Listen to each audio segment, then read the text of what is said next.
Assalamualaikum warahmatullahi wabarakatuh. Kembali lagi di pelajaran bubut. Untuk kali ini kita akan melanjutkan materi teknik pemesanan bubut adik-adik. Nah, pada pagi ini kita akan membahas masalah alat potong mesin bubut. Nah, setelah kemarin kita membahas macam-macam bagian-bagian mesin bubut dan lain-lain perhitungannya. Nah, sekarang kita akan membahas alat potong mesin bubut. Nah, alat potong mesin bubut. Nah, yang pertama kita membahas pahat bubut. Nah, pahat bubut ini apa sih, Adik? Jadi, pahat bubut itu adalah perkakas alat potong yang digunakan dalam membubut. Jadi, intinya ini pisau bubutnya, itu yang namanya pahat bubut. Nah, pahat bubut ini terbuat dari logam keras. Ada yang terbuat dari HSS, ada yang karbit, dan lain-lain. Intinya dia harus lebih keras daripada bahan benda kerja. Nah, biasanya kalau kita seringnya sih kalau di bengkel biasanya memakai HSS, high speed steel, itu yang paling banyak dipakai di bengkel-bengkel untuk tingkat sekolah adik-adik. Nah, eh, logam-logam tersebut apa ya? Ya istilahnya memiliki kekuatan yang lebih tinggi daripada bahan benda kerja sehingga bahan bisa menyayat dengan baik. Karena kalau nanti pahat bubut ini kok kekerasannya kurang, akhirnya ya kalah sama benda kerjanya. Dia tidak bisa memotong benda kerja. Nah, seperti itu. Dalam proses pembentukan gram berlangsung dengan cara mempertemukan dua jenis material. Nah, ini seperti pada konsep cara kerja mesin bubut, yaitu benda kerja berputar dan pahat disentuhkan atau pahat bubut disentuhkan sehingga terjadilah pemotongan. Nah, ada sifat pahat bubut itu yang harus dimiliki adik-adik sehingga nanti tidak istilahnya tidak kalah dengan benda kerja. Jadi memang pahat ini harus kuat, harus ulet, harus keras dan lain-lain. Nah, kalau nanti ada sifat-sifat ini yang kurang, akhirnya pahat ini tidak awet istilahnya. Jadi gampang aus, terus gampang patah dan lain-lain. Nah, yang pertama sifat yang harus dimiliki ini adalah tahan gesek atau aus. Nah, tahan gesek atau aus ini adik-adik itu eh, karena apa? Tahan gesek pada alat potong dapat terjadi apabila alat potong tersebut memiliki kekerasan. Nah, kalau pahat ini keras, dia akhirnya tahan gesek. Dia tidak gampang aus. Nah, kekerasan harus cukup tinggi melebihi kekerasan benda kerja yang dipotong. Tidak saja pada temperatur ruang, tapi juga pada temperatur tinggi pada saat proses pemotongan. Jadi memang ada beberapa temperatur saat proses pemesinan adik-adik. Nah, contohlah saat proses belum bersentuhan dengan benda kerja. Jadi itu nanti temperatur pahat kan dia masih adem, belum panas. Itu yang dinamakan temperatur ruang. Nah, tapi setelah terjadi pergesekan, setelah pahat bersentuhan dengan benda kerja, akhirnya terjadilah gesekan. Nah, gesekan inilah yang mengakibatkan temperatur tinggi. Nah, benda dari bahan dari pahat ini dia harus bisa lebih keras di temperatur ruang maupun di temperatur tinggi sehingga bisa tahan aus. Itu yang pertama adik-adik. Nah, yang kedua, tahan menerima beban. Gini, kemampuan menerima beban dari alat potong adalah karena keuletannya. Jadi kalau tahan menerima beban ini dia harus ulet. Ulet itu dia tidak gampang patah. Kalau dipahat biasanya di ujungnya inilah yang paling gampang untuk apa istilahnya, dia patah, kalau istilah Jawa cuil, gripis. Nah, itu di ujungnya ini. Nah, ini pahat bubut ini juga harus ulet sehingga ini tidak mudah patah. Jadi ini istilahnya dia dikasih beban apapun ya tetap dia kalau posisi lancip ya tetap harus lancip. Nah, kurang lebih seperti itu adik-adik. Nah, selain memiliki kekerasan, alat potong juga harus memiliki keuletan. Nah, ini sudah saya omongkan tadi bahwa memang selain keras juga jadi pahat ini juga harus ulet. Karena kalau keras saja, itu kaca itu keras adik-adik. Kaca itu keras, tapi dia tidak ulet. Jadi kalau kena beban sedikit aja, mesti dia pecah. Nah, itu contoh untuk definisi keuletan dan kekerasan. Nah, itu. Nah, ada juga nanti beban ini ada yang namanya beban kejut, ada beban konstan. Posisi beban kejut itu saat adik-adik membubut rata. posisi sudah bersentuhan dengan benda kerja, jadi seandainya pahat bersentuhan dengan benda kerja, nah ini digerakkan, ini namanya konstan. Nah, tapi dari belum bersentuhan, nyampe menyentuh pertama kali, des, ini yang dinamakan beban kejut. Nah, itu adik-adik. Jadi,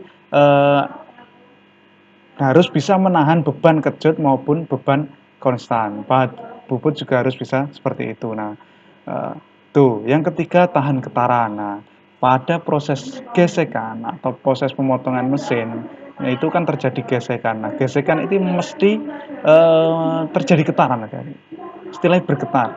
Nah, meskipun sedikit atau keras itu mesti bergetar. Nah, getaran tersebut bisa dalam frekuensi dan amplitude yang rendah hingga tinggi. Nah, tinggi rendahnya frekuensi diakibatkan bentuk geometri. Jadi nanti kalau benda yang benda yang dibubut itu bentuknya kan macam-macam. Nah, bentuk yang berbeda itu mengakibatkan getaran yang berbeda. Nah, itu pahat bubut juga harus bisa tahan getaran dengan bentuk apapun. Nah, kurang lebih seperti itu adik-adik untuk nomor 3 ini. Nah, kalau dia tidak tahan getaran, otomatis juga seperti tadi, nomor 2, akhirnya dia gopil atau patah. Nah, tuh. Yang keempat, tahan panas tinggi. Nah, tahan panas tinggi ini saat apa? Jadi, saat proses bersentuhan. Jadi, saat proses pemotongan itu karena pahat sudah bersentuhan dengan benda kerja, akhirnya terjadilah panas yang tinggi. Nah, panas tinggi ini dia nanti bisa merubah sifat mekanik maupun sifat kimia. Nah, kalau pahat ini tidak tahan terhadap panas tinggi, akhirnya sifat mekaniknya berubah sehingga nanti bisa patah atau nanti bisa aus. Itu karena sifat mekaniknya sudah berubah. Jadi memang tahan panas tinggi ini pahat juga sangat perlu. Seperti itu adik-adik. Karena memang panas yang diakibatkan gesekan antara benda kerja dan pahat ini sangat-sangat tinggi nanti temperaturnya. Nah, itu yang bisa mengakibatkan sifat-sifat mekanik maupun sifat kimia yang berubah. Nah, itu adik-adik. Jadi intinya nanti kalau seandainya sifat mekanik berubah atau sifat kimia berubah, kekuatan dari pahat ini akan berubah juga. Itu adik-adik. Yang kelima, tahan panas fluktuasi.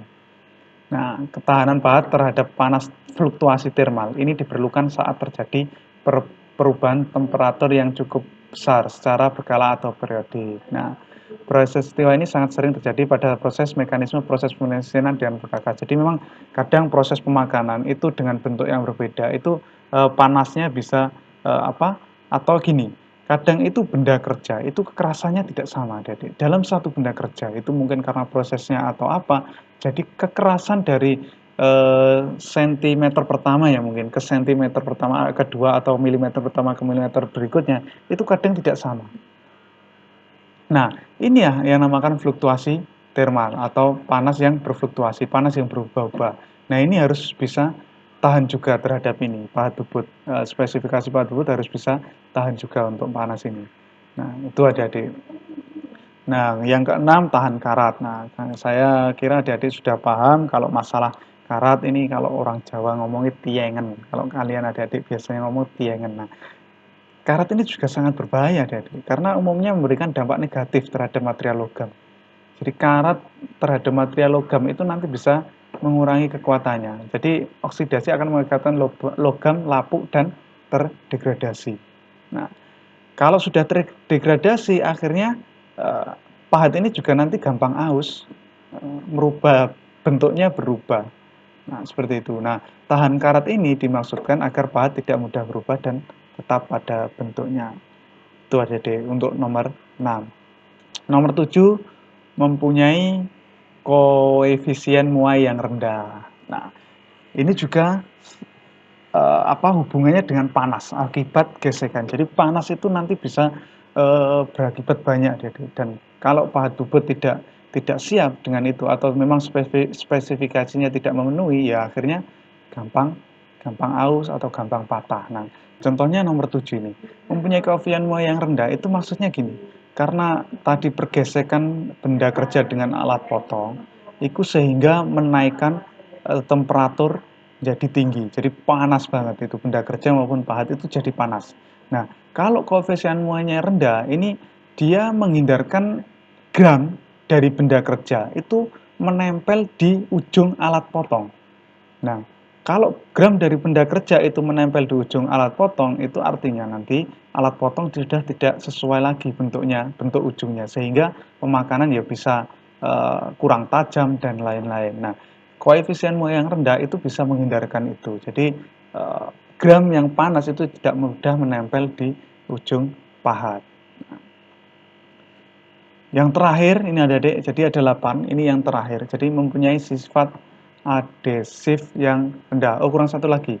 Ini nomor 8, ada 9 apa namanya? 9 sifat. Nah, sifat adhesif ini sifat daya tarik menarik antar material yang berbeda jenis. Jadi intinya ini sama adik-adik. Dengan apa? Dengan yang nomor 7 tadi. Intinya kalau nanti dia kena panas bisa tarik menarik antara gram bisa menempel di ujung pahat. Nah, itu intinya sama di situ. Sehingga kalau punya adhesif yang rendah, ini gram itu tidak gampang menempel di pahat, sehingga ujung pahat tetap aman. Untuk nomor 9, daya larut komponen material yang rendah. Nah, ini hubungannya dengan mekanisme difusi. Itu masalah apa ya? Berpindahnya molekul zat dari yang tinggi ke yang rendah. Itu intinya di situ. Kurang lebih seperti itu untuk pengertian difusi itu. Jadi perpindahan molekul zat dari yang tinggi ke rendah itu. Nah, ini ya apa namanya, kalau kalau ini dia rendah itu memperkecil laju keausan, jadi tidak gampang aus. Itu adik-adik.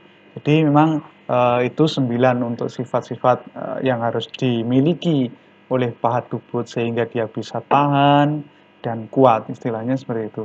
Kurang lebih seperti itu adik-adik untuk materi pada pagi ini. Jadi kita lanjutkan pertemuan berikutnya mungkin Rabu depan. Saya akhiri untuk kali ini. Mohon maaf apabila ada salah kata. Assalamualaikum warahmatullahi wabarakatuh.